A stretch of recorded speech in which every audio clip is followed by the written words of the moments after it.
Welcome back, guys. I'm Zell, and today we're going to look at how to make adjustments to the Buck Marksman. This will work for the 830, the 831, and the upcoming, I believe it's 829.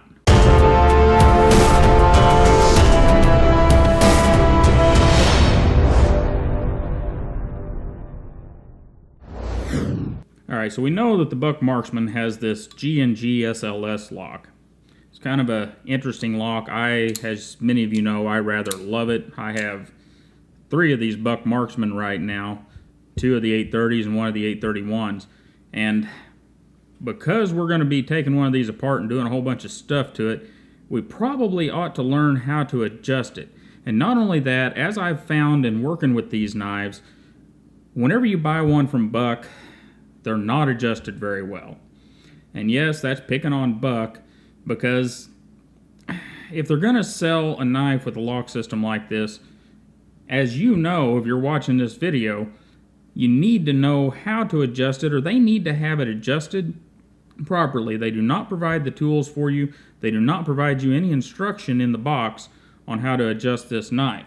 So, what we're going to do is adjust this knife to hold proper tension on the blade and to open and close properly, just like I've had to do to each one that's come in new from Buck. I use it for a day or so and then I have to adjust it.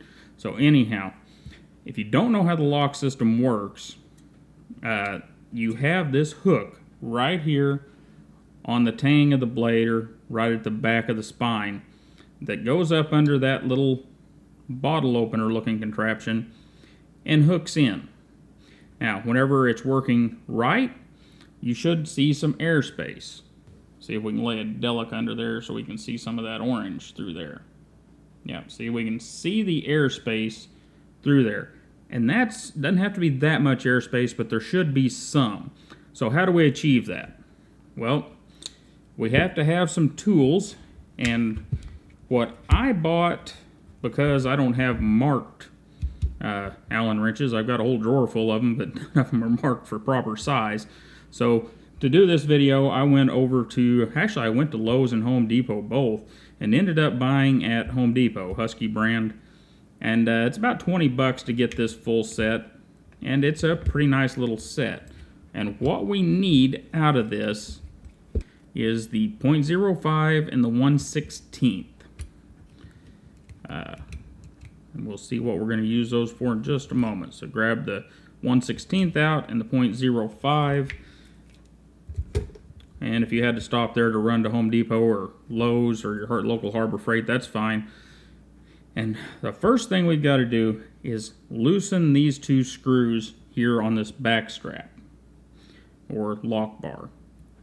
And they shouldn't be terribly tight, but we're going to loosen them up, and we're actually going to take them all the way out, because if I'm going to show you how to do this, I would prefer that you do it right and not have to go back and do it regularly. So we're going to use some loctite on these. That's another item you'll need, is some blue loctite. I prefer the gel, but you could use liquid or whatever, as long as it is blue medium thread locker. Don't be getting the red stuff or the high strength thread locker. That would be very bad. Now, one thing we are going to do at this point, that blade right now swings free. So since we're going to have the knife apart and messing with some stuff, what I want to do is take some tape, and it doesn't have to be anything special. I've got some of that blue painter's tape here, and see, I almost got myself. I'm just going to tape that up there and tear it off from where we're going to be working, just so that I can move the knife around and not have that blade swinging around and possibly chopping one of my fingers. I don't like that idea. So anyhow, we have taken that off, and from here I'm going to get some acetone, and I'm going to clean up this area because there is a little of some kind of thread locking compound in there. That's probably from the last time I adjusted this, but we want to get as much of that removed as possible because we want the knife to fit properly when we put it back together. That's pretty good, I think. And then, since we have such little holes there, I'm going to wet the end of a toothpick and roll it around in those holes. And that's just to get some acetone down in there and hopefully pull out some of that old thread locker. And acetone does a good job of getting rid of the thread lockers, so usually you do something like that and give it a little tap, and your holes will be, actually those holes went all the way through, I could have tapped it that way. Anyhow, usually that gets it pretty clean. So we got that cleaned up. I'm going to clean up here on our lock bar, and I'm going to use acetone for the majority of this, because using acetone here is not going to cause us a problem. You do want to be careful of using acetone on coatings. Some of the coatings that are used, you get acetone on them, it dries out the coating and it will discolor it. And you know, Spyderco's blade finish, black blade finish, you definitely don't want to get acetone there, or alcohol for that matter, because it will lighten up the blade finish and you'll end up with a gray blade instead of a black blade. Anyhow, so we've got these two screws ready, and the next operation here is a bit touchy.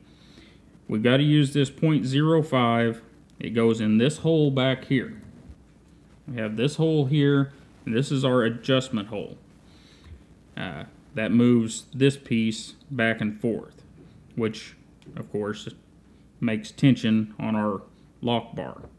Now to do this, we've got to open the knife, so be very careful at this point. In fact, one of the things you can do if you're worried about cutting yourself, and I don't normally do this on these bucks when I'm doing this because we end up having to open and shut the knife some to see if we got it, but just for demonstration purposes, you can put some of this painter's tape or whatever. Painter's tape is actually good for this, and cover that blade so you don't end up cutting yourself up. So anyhow, with a knife like this, we want to place this on there, and I'm gonna mess with this thing a little bit, that way I've got some adjustment that I need to do, because it was in adjustment. So we're going to lay our lock bar over the top here and over its tab.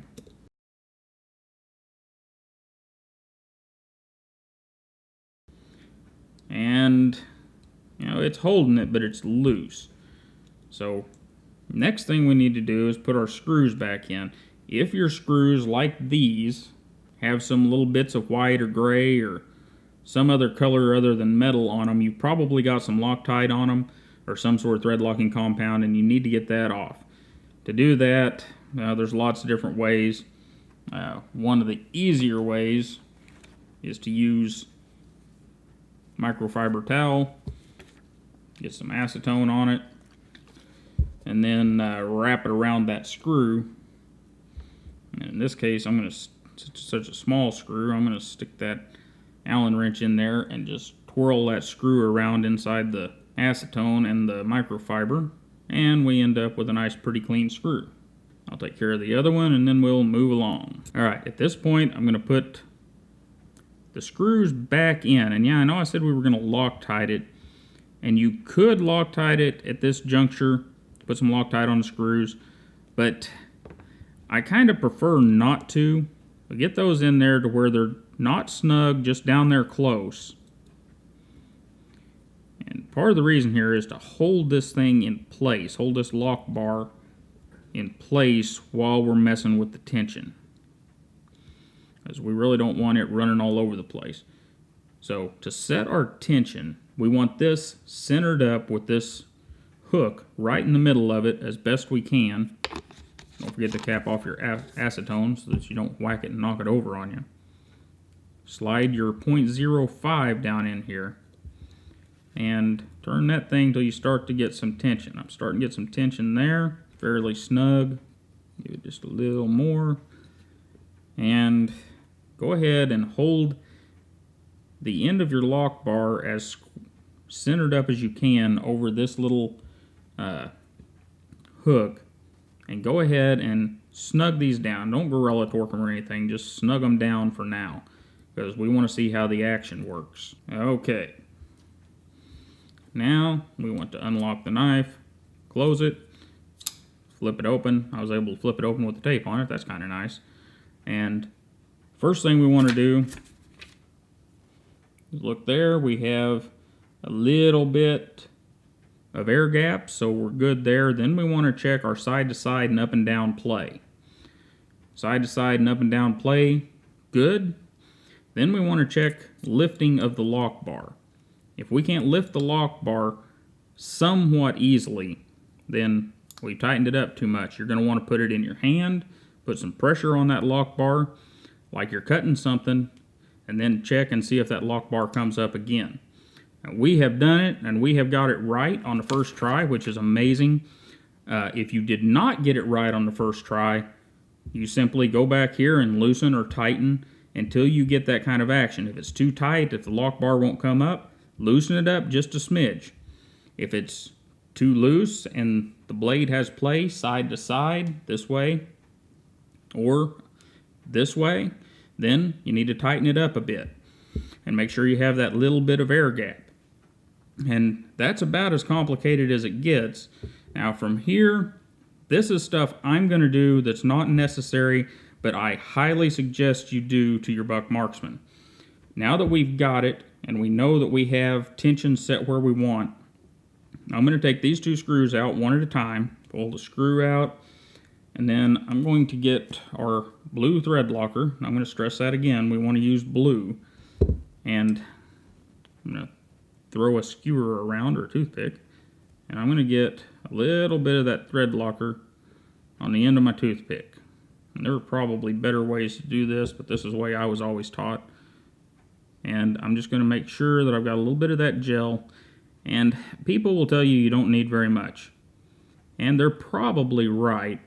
But using the gel, I've found that I like to have a fair amount of the gel on the screw. You know, as you can see there, it's not like covered and gloppy, but I've got a pretty fair amount of gel on that little screw. And then we're of course gonna put it back in. And this time, whenever you put it in, make sure you're centered up here and snug it down pretty good. Not super tight, just snug. And then we're gonna pull out the other one and do the same thing. And now that you've got them both in, go back over both screws, snug them up good. Now don't try to gorilla torque them, because we're working with a 1/16 Allen wrench, and it's not going to take a lot of torque. And secondly, they don't need a lot of torque now that you've got the thread locker on them. And now that we've got everything back together, let's once again check the action. Don't have any blade play. None this way, none this way, so we're all good. Comes undone well, and now we can rip our tape off. And another little tip, since we don't have a coated blade here, we can use a little acetone and rub all the tape remnants off of our edge. And there we go. We have a properly operating Buck Marksman. I hope this video was helpful to you. We'll do a full teardown on one of these and see what's inside and see what makes it tick here pretty soon. But for today, I just wanted to get out there how to adjust this thing, because like I said, I've had 3 of them, and all 3 of them that I've had from Buck, brand new, have gotten loose over a couple of days. But that's how you do it, guys. I hope that was helpful. Don't forget to like, share, and subscribe, because, well, you know how it works. You subscribe, you watch the videos, and it helps me get more content out there for you. And you have a wonderful day, and I'll see you next time.